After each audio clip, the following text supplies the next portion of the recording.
My name is Maria Galloway, and I was 18 the night my mother learned the word budget. It rolled off her tongue like a hymn she'd been rehearsing for years. "You know we'd help if we could, sweetheart," she said, her eyes glassy with what I assumed was guilt. Spoiler, it wasn't. Dad gave her shoulder a quick squeeze and delivered the echo. "Life's expensive, Maria. We're barely keeping the lights on." I was standing in our kitchen, holding my college acceptance letter like it was a golden ticket. Except this wasn't Willy Wonka's factory. It was just the same cramped house where hope went to suffocate quietly. Let me rewind. I'm from a mid-sized town that believes it's more important than it is. The kind that throws parades for high school football, but forgets the names of straight-A students. The Galloways, Karen, Dale, Ethan, and me, were known around town for being a close family.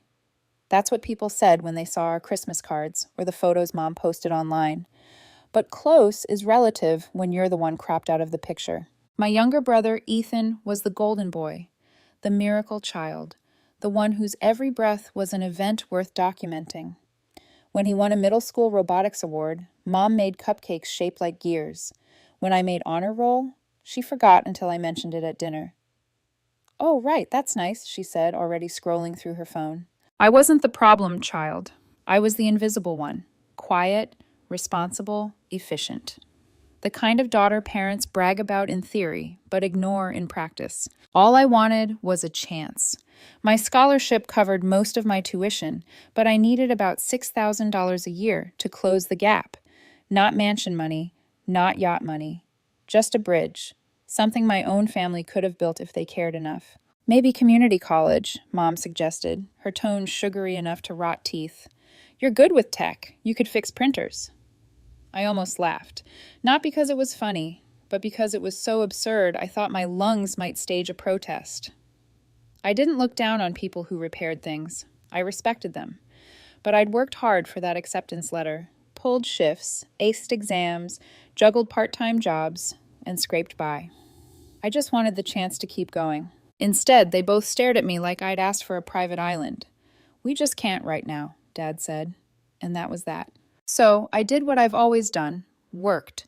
The local car audio shop, Torque and Tone, needed help. It was greasy, loud, and smelled like burnt wire and ambition. Perfect. I spent my nights learning how to run cables, fix subwoofers, and install sound systems that rattled more than the truth ever did in our house. The owner rented me a room above the garage, if you could call it that. The ceiling leaked, the futon had a crater, and the radiator hissed like it had trust issues. I ate noodles out of plastic cups and drank gas station coffee that tasted like survival. My social life? The hum of soldering irons. My hobbies? Not starving. But slowly, I got good, really good. I learned margins, customer habits, and how to sell reliability instead of flash. I saved every dollar I could. Sometimes my boyfriend, Jake, would stop by after his shifts, leaning in the doorway with 2 cups of coffee and a look that said he wished he could fix what my parents broke. He never pressed. He just stayed long enough to remind me that not everyone who said, "I care," was lying. 2 years passed like a long, smoky exhale. I was 20, calloused, tired, and proud. And then came the moment that burned it all into perspective. Ethan's Sweet 16. $30,000. A DJ, catering, ice sculptures, and an LED dance floor, bright enough to light the next county. This from the same parents who told me $6,000 was impossible. I didn't find out from them. I found out from my cousin Joe, who texted me a picture of the party flyer and wrote, "Tell me this isn't real." It was. Ethan's face was photoshopped into a lightning bolt. The tagline read, "Let's get electric." While they toasted him under chandeliers, I was crawling under a 1999 Corolla, trying to fix rear speakers that sounded like they were coughing up secrets. My dinner was half a protein bar I'd dropped under the workbench. My hands were greasy, my shirt was burnt, and my heart was steady, too steady. I didn't text anyone, I didn't complain, I didn't even ask why they didn't invite me. I knew why. My quiet ambition didn't look good next to Ethan's light show. That night, I stared at the cracked ceiling and decided something. If being ignored could build this much rage, then maybe it could also build something else. Resolve. I saved more. I learned faster. I studied not just cars, but people, what they wanted, what they'd pay for. And by the time Ethan posted his next thank you mom and dad photo on Instagram, I'd signed a lease. Torque and tone, the name stayed, but this time it was mine. I didn't tell anyone. Not my parents, not Ethan, not even Jake, until the keys were in my hand. I painted the walls white, scrubbed the oil stains out of the floor, and bought a used sign that still smelled faintly of someone else's dream. For a moment, I thought maybe I'd escaped the orbit of their favoritism. Until one morning, I found a pale pink envelope sitting on my counter. My parents' return address. I didn't even have to open it to know. Pink meant parties. When I finally did, glitter spilled out first, like mockery in confetti form. Inside, help make Ethan's graduation unforgettable. We're asking close family to help us reach our $10,000 goal. Love, Karen, and Dale. I stared at the card until my eyes burned. Then I dropped it straight into the trash. That night, Jake noticed I was quiet. You okay? Yeah, I said, forcing a smile. Just thinking about security. Security? He asked. Yeah, I said. It's time to upgrade mine. The next morning, I ordered a new alarm system for the shop. Not because I was afraid of break-ins, because I was finally learning that boundaries are doors that only open from one side. And I was done letting them walk in whenever it was convenient. When I was a kid, Dad used to say, if you want something done right, do it yourself. Back then, it sounded like a motto. Now, it felt like a curse, one I'd been living under ever since I was old enough to spell my own name on permission slips. By the time I turned 20, Torque and Tone wasn't just a garage, it was a heartbeat. The paint was chipped, the ceiling leaked in the corner, and the coffee machine rattled like it wanted to retire, but it was mine. Every screw, every wire, every bolt whispered a kind of pride my parents never gave me. I stopped waiting for phone calls that never came. I didn't expect them to visit or to post about their daughter, the business owner. But life, like bad wiring, has a way of sparking when you least expect it. It happened at a hardware store on a rainy Thursday. I was restocking speaker wire when I almost crashed carts with my mom. She froze. Maria, wow, it's been forever. 2 years, I said, almost to the day. Her eyes darted down the aisle, as if she was looking for an emergency exit. You look great. Are you still doing that, radio thing? I own the shop now, I said, Torque and Tone. Her smile tightened, like it didn't fit right on her face. Oh, that's nice. Ethan's thinking about starting a clothing brand. He's really creative, you know. Of course he is, I murmured. That's when Dad appeared, pushing a cart stacked with lumber, patio lights, and an outdoor sound system worth more than my car. He gave me a curt nod. Still working under cars? Still funding parties? I shot back, my tone calm but razor sharp. That one hit. Mom's face flushed a delicate shade of guilt. Actually, she said, do you still know someone who can get good deals on speakers? Ethan's graduation is coming up, and... I'll ask him, I interrupted, already turning away. They didn't realize I was that someone, and honestly, I liked it that way. After that encounter, I expected maybe a text, a half-hearted, we should catch up, or proud of you, the kind of crumbs people throw when they remember you exist. But 2 months passed. Nothing. Not a like, not a message, not even a misdirected emoji. I told myself I didn't care. Then one morning I found another pink envelope sitting on my counter. It wasn't glitter this time. It was gilt wrapped in cardstock. Inside was a printed invite. Help make Ethan's graduation unforgettable. Goal, $10,000 from close family. RSVP and donate via the link below. Attached were 3 glossy photos of Ethan posing beside a rented Audi. And at the bottom, in looping cursive, love, Karen, and Dale. They didn't even bother with a handwritten note this time, just a polished request for funds from the daughter who didn't fit the budget. I laughed. Not loud, not angry. The kind of laugh that breaks halfway through because the alternative is screaming. I texted my cousin Jo. You get the Ethan glitter mail too? Her reply was instant. I got asked to coordinate donations. I told them I'd rather stick my hand in a toaster. We laughed, but there was a burn under it, the kind that doesn't cool with jokes. A week later, I was under a Dodge Charger, elbow deep in wires, when the bell above my shop door jingled.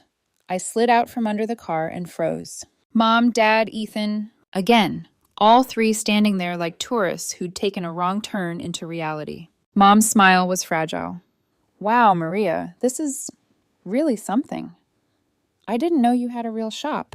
Real, I echoed, Like all those parties? Ethan wandered over to the touchscreen displays. Do these play YouTube? He asked, tapping the screen like it was a toy. I bit my tongue so hard I tasted copper. We were just in the neighborhood, Mom said casually. Thought we'd drop by.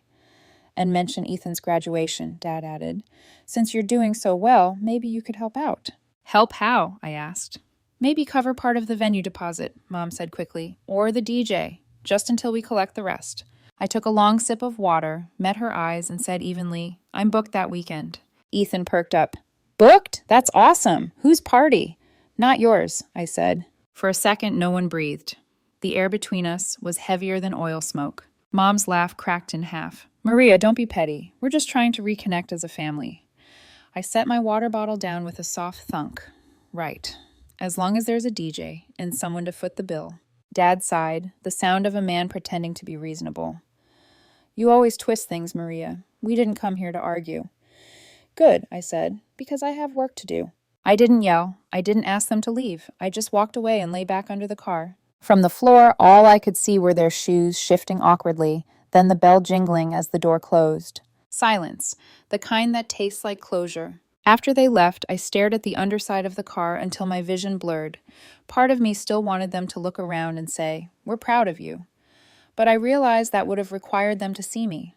Not as a wallet, not as a spare part, but as a person. Instead, they saw square footage, potential deposits, a walking line of credit in coveralls. So I did what I always do, worked. And for a while, that silence, it felt like peace. Business picked up fast. Word spread after a local DJ posted about the custom trunk setup I'd built. It went viral, rattling windows and pulling in half the town. Suddenly, Torque and Tone was the place for audio installs. I hired 2 part-timers, expanded hours, and finally paid off the last of my student debt. It should have been a good year, until the email came. Subject line, venue inquiry, Ethan's graduation. Sender, a real estate agent. Apparently, the outdoor pavilion my parents had booked double-scheduled their event, and according to the agent, Karen Galloway had dropped my name as a backup plan. Since it's her daughter's venue, the email said. I laughed out loud. Then I replied, sorry, unavailable, already rented that weekend, best of luck. She wrote back within minutes. Just to clarify, it's your property, correct? Could you reconsider for the family? I stared at the screen, took a slow breath, and typed, no, I could not. Then I hit send. A minute later, Joe texted me. They're saying your shop was their plan B. Should I bring a wrench? Only if I cave, I replied. She sent back, then I'm keeping it polished. A week later, Joe called, laughing so hard she couldn't breathe. Apparently, every vendor had backed out. The caterer, the LED floor company, even the singer from Ethan's Sweet 16 wanted full payment up front. Their unforgettable night was falling apart piece by piece. I didn't gloat, didn't post a thing. But the night before their rescheduled event, Joe called again. Maria, she said, you might want to drive by the old venue. I shouldn't have, but I did. There it was. Lights, music, food trucks, laughter. A party in full swing. But not Ethan's. A client of mine had rented the venue for his twin son's graduation. I'd helped him book it weeks ago without realizing the overlap. From my truck, I watched the neon signs flicker. Congrats, Malik and Marcus. A few minutes later, my parents' SUV slowed in front of the venue. They looked confused, then humiliated. They didn't stop, just kept driving. Joe texted later. They're calling it an intimate family dinner now. Tell them I'm booked forever, I replied. And I meant it, because for the first time, I realized something. Peace doesn't come when they understand. It comes when you stop needing them to. If karma were a playlist, that weekend was my favorite song on repeat. While I spent Saturday morning balancing invoices and sipping stale coffee, my phone buzzed nonstop. Screenshots, whispers, and family group chats unraveling faster than cheap ribbon. Ethan's Glow Gala had officially become a logistical train wreck. The outdoor pavilion canceled on them. The caterer backed out. The LED dance floor company refused to drive that far. And the washed-up pop singer from Ethan's Sweet 16 wanted half up front. Every decision they made, every corner they cut, came back like surround sound. Loud, ironic, and perfectly tuned to justice. Joe called mid-afternoon, laughter in her voice. Maria, your mom just told Aunt Pam they're pivoting to something smaller and more meaningful. Translation: the universe humbled them for free. I almost felt bad. Almost. but some lessons need to echo. That night, Torquay Antone was closed, but I stayed late to install a lighting upgrade for a loyal customer, a single mom saving up for her kid's first car. She paid in small bills and gratitude, and it reminded me what real value sounded like. A quiet thank you instead of applause. I was wiping my hands when Joe texted again. Drive by the pavilion, trust me. I shouldn't have cared. But curiosity, that old uninvited guest, convinced me otherwise. So I did. From the driver's seat, headlights low, I watched another celebration in full swing. Lights, laughter, music, and none of it was for Ethan. Banners read, "Congratulations, Malik and Marcus. Twin boys. Smart, kind kids. Their dad had come to me 2 weeks earlier asking if I knew a good venue. I helped him book that one through my business account. I didn't even realize it overlapped with Ethan's date. Now I did. Across the street, families danced under string lights, food trucks lined the curb, and a DJ shouted names that weren't Galloway. 5 minutes later, I saw my parents' car slow down in front of the venue. They squinted through the windshield, confused. Then realization hit. Dad's knuckles tightened on the steering wheel. Mom's face fell. Ethan, in the back seat, turned his head toward the glowing sign before the SUV rolled past and disappeared into the dark. I didn't move. I just sat there, watching their taillights fade. The symmetry was perfect. 2 years ago, I was the one watching from afar while they celebrated him under LED lights. Now, they were the outsiders, looking in at someone else's joy. It wasn't revenge, it was clarity. The next morning, Joe texted, "They're calling it an intimate dinner now. Homemade, candlelight, chicken nuggets." I snorted into my coffee. I didn't post, didn't brag, didn't tell Jake. Some stories feel better when you keep them quiet, like a private victory no one can ruin. But the universe wasn't done playing its remix. A few days later, I was elbow deep in a subwoofer install when someone knocked on my office door. A man stood there, khakis, button down, clipboard. He looked like the kind of person who apologizes before ruining your day. "Are you Maria Galloway?" he asked. "Depends. Are you selling extended warranties?" He didn't laugh. "I'm with Sandleton Realty. Your parents listed you as a potential co-signer for a home equity loan application. They said you could verify income for the household." For a moment, I thought I misheard him. "Excuse me?" "They indicated you've been supporting the primary mortgage payments." I shut the door mid-sentence, then opened it again, just long enough to hand him his business card back. "Tell them the answer is no." Click. I stood there for a full minute, palms shaking, not from fear, but fury. They had used my name, my business, my success, to fish for money from a bank. The same people who once said, "We can't afford to help you," now pretending I was their safety net. My phone buzzed again. Joe, right on cue. "Everything okay?" I called her. "You're not going to believe this," I said. "They tried to use me as a co-signer on their home loan." Her gasp crackled through the line. "That's illegal." "Only if I sign," I said, which I didn't, and never will. Silence. Then Joe said softly, "Maria, you ever think about leaving this town?" That one landed different. "Leaving?" I repeated. "Yeah," she said. "You've built something real. You don't owe anyone here a thing. Torque and tone is solid. You could open another shop somewhere bigger, somewhere new." Her words stuck with me long after we hung up. That night, I stayed in the office after closing. Blueprints spread across the desk. Numbers, zoning laws, cost projections, my handwriting running wild across every page. The hum of the neon sign outside sounded like permission. For the first time, I wasn't planning out of survival. I was planning out of possibility. Maybe Joe was right. Maybe it was time to stop proving myself in the same town that refused to see me. Over the next week, I toured a warehouse 3 towns over. It wasn't pretty. Water stains on the ceiling, yellowing walls, the faint smell of regret and onions, but it had square footage and a working garage door. "This place could work," Joe said, walking the perimeter beside me. "Bit haunted," she added, "but we can fix that with LED strips." I laughed. "You and your LEDs. "Hey," she said, smirking, "full circle." I looked around the empty space and saw it in flashes. Bays, tool racks, a small lounge area, even a podcast studio, if I ever lost my mind. I didn't tell my parents. I didn't even tell Jake, not yet. This was mine, a quiet rebirth built on everything they overlooked. As I locked the door behind me, I caught my reflection in the glass. Grease-stained shirt, tired eyes, a small, satisfied smile. For the first time, the girl they forgot to fund looked like someone no one could afford to underestimate again. 2 days later, I got an email. Subject line, job application, technician assistant. From Ethan Galloway. I blinked, then blinked again. Attached was a PDF resume. Objective, seeking opportunity to learn car audio installation and gain hands-on experience.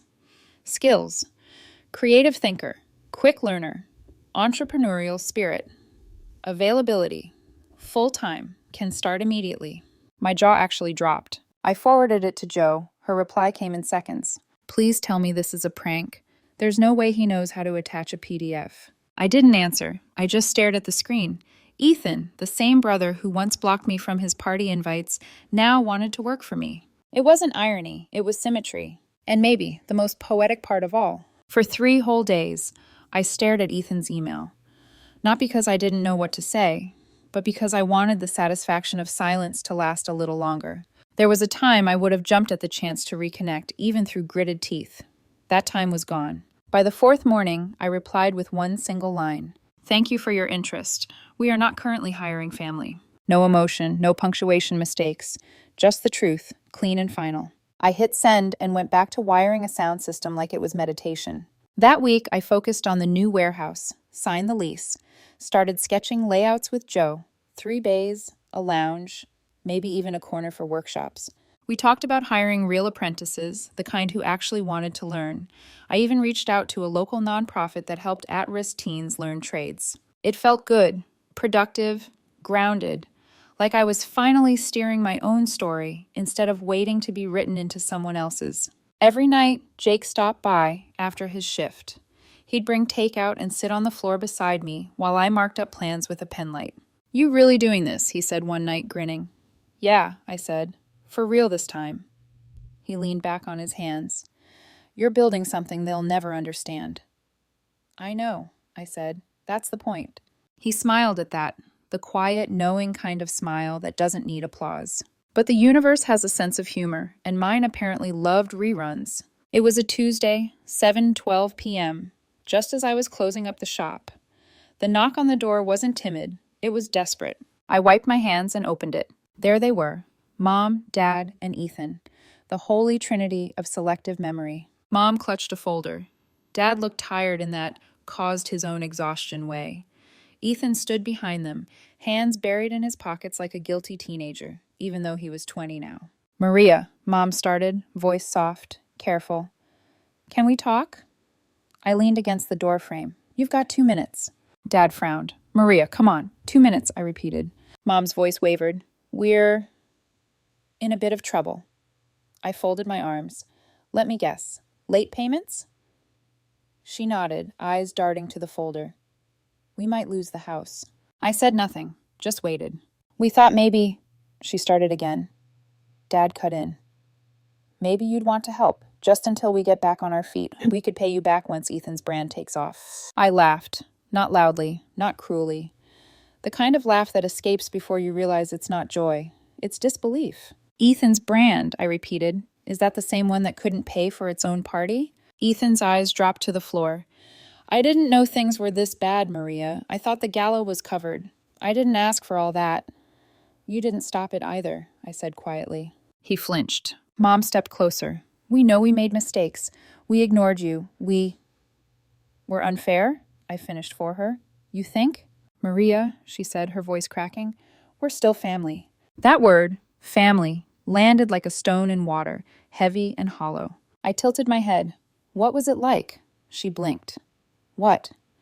When you planned his parties, when you wrote checks for ice sculptures, when you told me community college was my best bet. What did that feel like? She didn't answer. I looked at Dad. And you? What was it like watching me work nights, grease under my nails, while you bragged about Ethan's car wrapping hobby and funded it from your savings? He clenched his jaw, still nothing. You see that lift behind me? I said, pointing toward the bay. Installed it myself. The lounge? Built that too. Every inch of this place came from the same hands you said weren't worth investing in. And now you want my help because the glitter's gone and the bills are due. Dad's voice rose. Don't talk to us like that. We're not leeches. I arched an eyebrow. Really? Because last month you listed me as a co-signer on a loan without my consent. Then you came here asking for donations. Then your golden boy sent me a job application like I was some kind of safety net. Mom's lip trembled. Maria, please. We're proud of you, she whispered. Are you? I turned to Ethan. Are you proud? He looked at me, eyes rimmed red.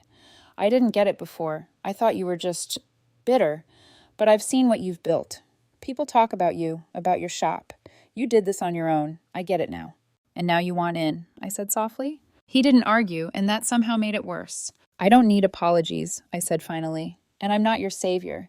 If you wanted me around, you should have shown up before the foreclosure letters. Dad's voice sharpened.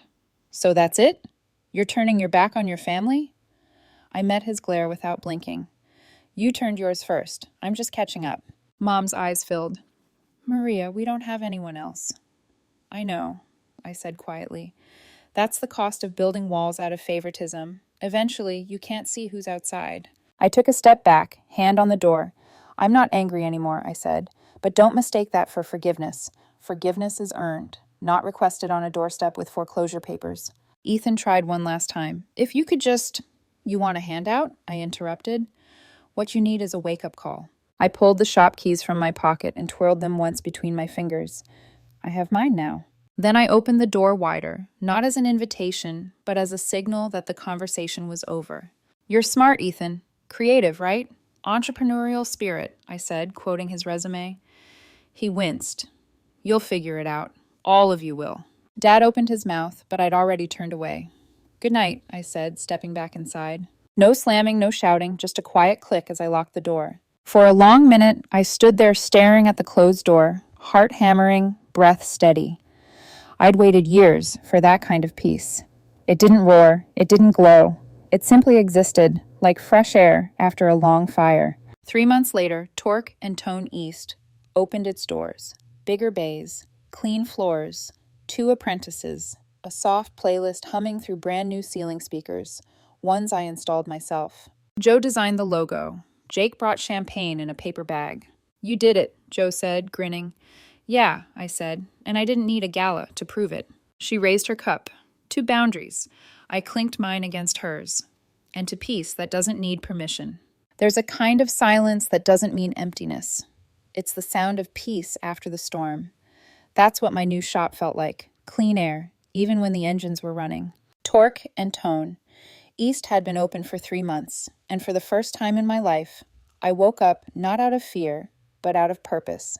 No texts asking for money, no family emergencies that really meant unpaid bills. Just my schedule, my tools, my music. I liked to open the shop early before sunrise.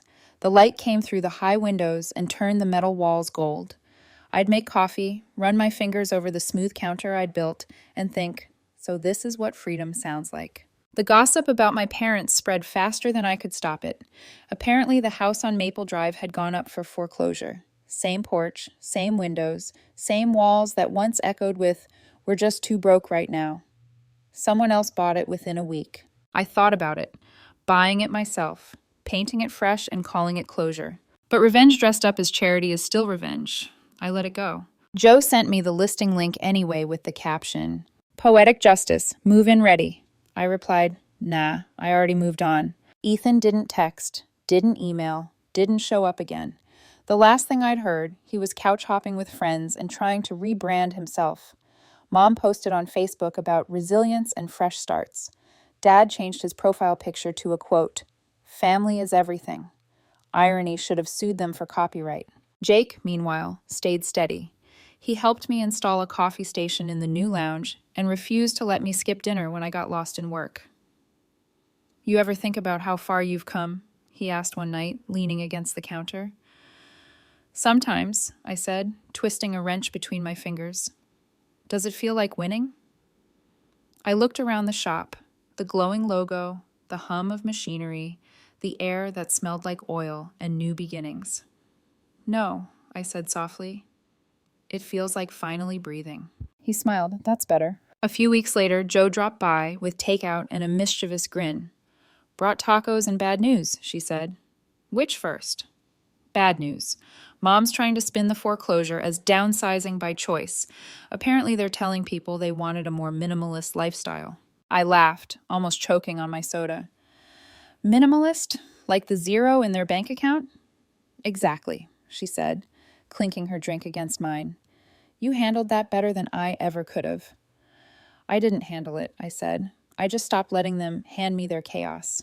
That night, after Joe left, I stayed alone in the shop.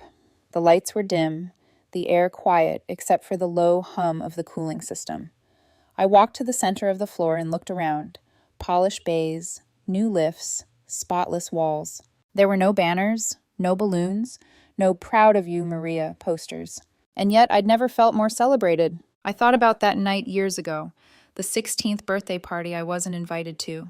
The one where they danced under neon lights while I sat under a Corolla. Back then, I thought success would mean finally proving them wrong. Now I knew better. Success wasn't about being seen. It was about never needing their permission to shine again. A few days later, I got a message from a local community college. One of my new apprentices, a 17-year-old named Trevor, had written an essay about Torque and Tone East. He called it "The Place That Fixes More Than Cars." He wrote about how working here made him believe in second chances, how Miss Galloway told him mistakes weren't failures, just rough drafts. I stared at that email for a long time, the same way I once stared at my scholarship letter, but this time there was no dread, only gratitude. I printed it out and pinned it to the corkboard behind the counter, right above the thermostat, where it could catch every bit of light that came through the front window. That weekend, Jacob and I sat outside the shop eating takeout on the hood of his car. He handed me a soda and said, "You realize you're kind of a legend now, right?" I snorted. "I fix speakers, not save kingdoms." "Still," he said, "people look up to you, especially the ones who've been ignored." I looked at him for a long moment. "You know what's funny? Being ignored taught me how to build without witnesses." He smiled. "And now they're all watching." "Yeah," I said, "but not for the reasons they think." We clinked cans, and for once, I didn't feel the need to fill the silence. Later that night, I locked up, turned off the lights, and stood in the doorway. The neon sign glowed faintly against the dark. Torque and Tone East, built by hand. I thought about my parents, their parties, their excuses, their endless need for validation. And then I thought about me. No gala, no ice sculptures, no applause. Just peace. I smiled and whispered to the empty room, "Tell them I'm booked forever." Then I turned off the sign and went home.